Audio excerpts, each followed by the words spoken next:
Have you done the physics homework yet? It's really intense this week. There's 6 problems about current and resistance, and I still don't even understand Ohm's law. There's no way I'm getting it done by Friday. I'm really not worried about it. I'm gonna get it all done by tomorrow morning.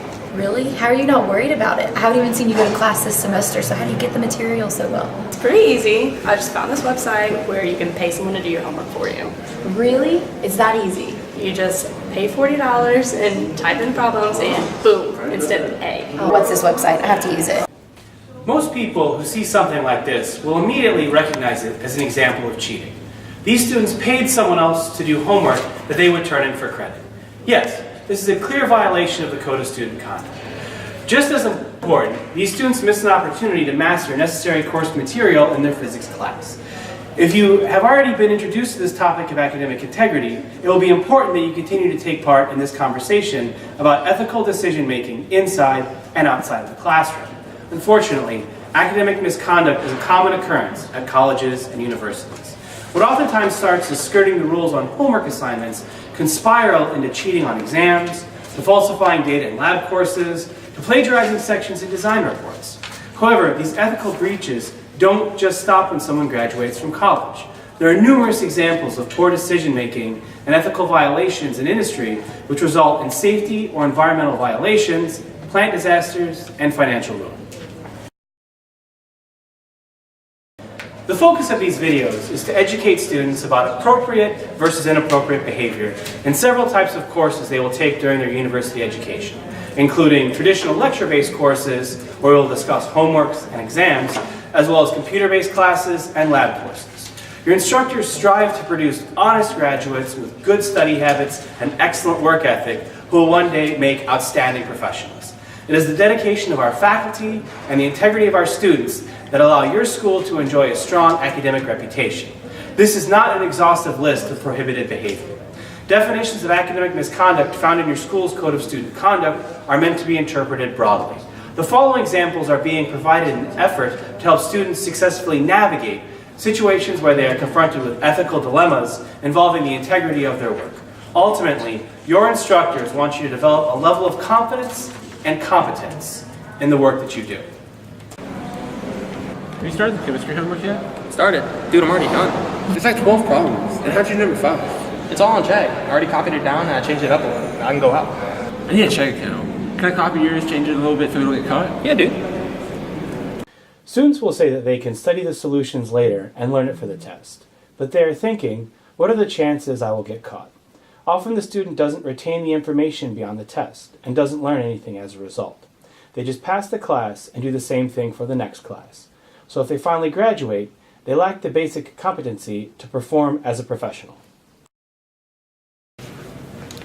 Hey, have you finished the last problem on the calculus homework? No, I don't even know where to start. All the information is so random and Dr. Hansen hasn't even taught that section.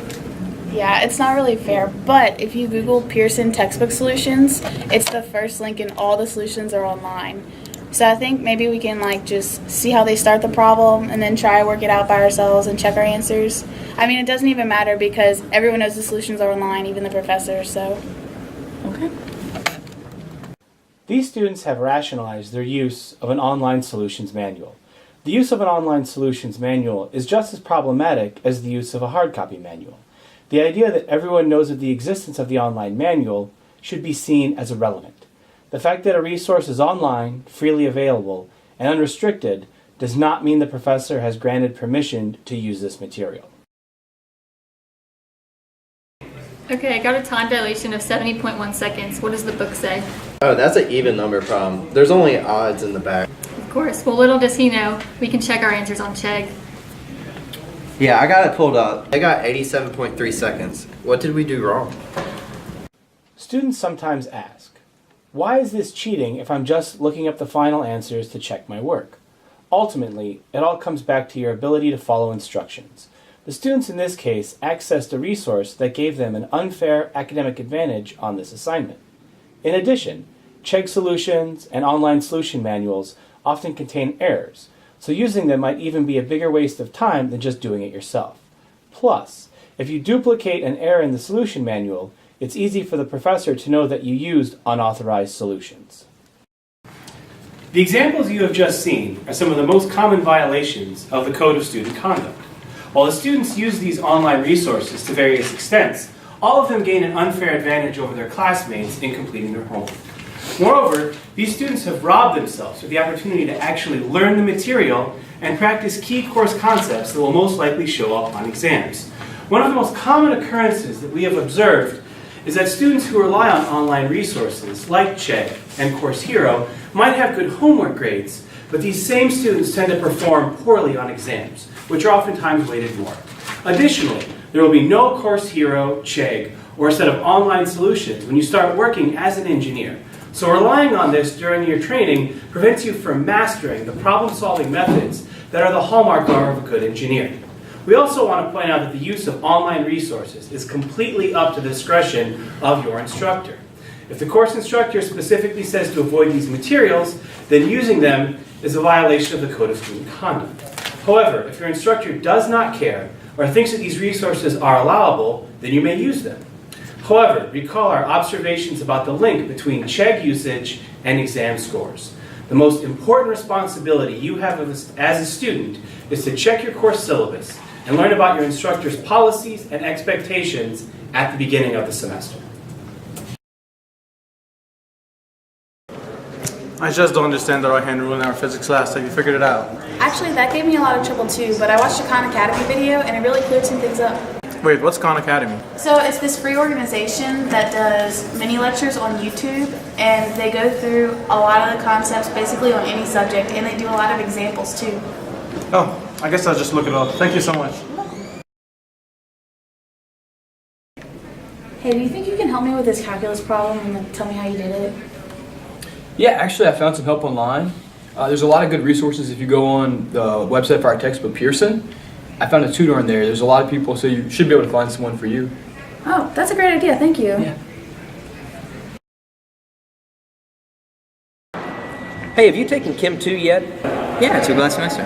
Do you have any of your old notes? I'd love to get a start on next semester. Yeah, sure, dude. I can bring them to class tomorrow for you. Would you happen to still have your Calc 2 notes? I remember you doing really well in that class, and I'd love to get them. I think I do. I'll bring mine tomorrow and we can do a little swap. Awesome. These last few examples highlight several resources that we instructors love and encourage our students to utilize. We all know that engineering is probably the most difficult major on campus, which is why universities and professors have developed so many resources to help students succeed. A common trend in all of these resources are that they focus on mastering course concepts, not getting the answer for specific solutions. Most university tutors have been trained to teach students, not just give answers. That is the role of the instructor. While we listed a few resources here, we strongly encourage you to reach out to your course instructor as well as academic counselors in the College of Engineering to learn about all the resources your university has to help students succeed. Ultimately, our hope as instructors is that our students master the course concepts so that they will one day be successful, well-trained, ethical engineers with the knowledge and problem-solving skills that will aid them in their jobs. The next video will expand upon some of these concepts covered here and provide examples and guidance on how students can help each other while working on homework.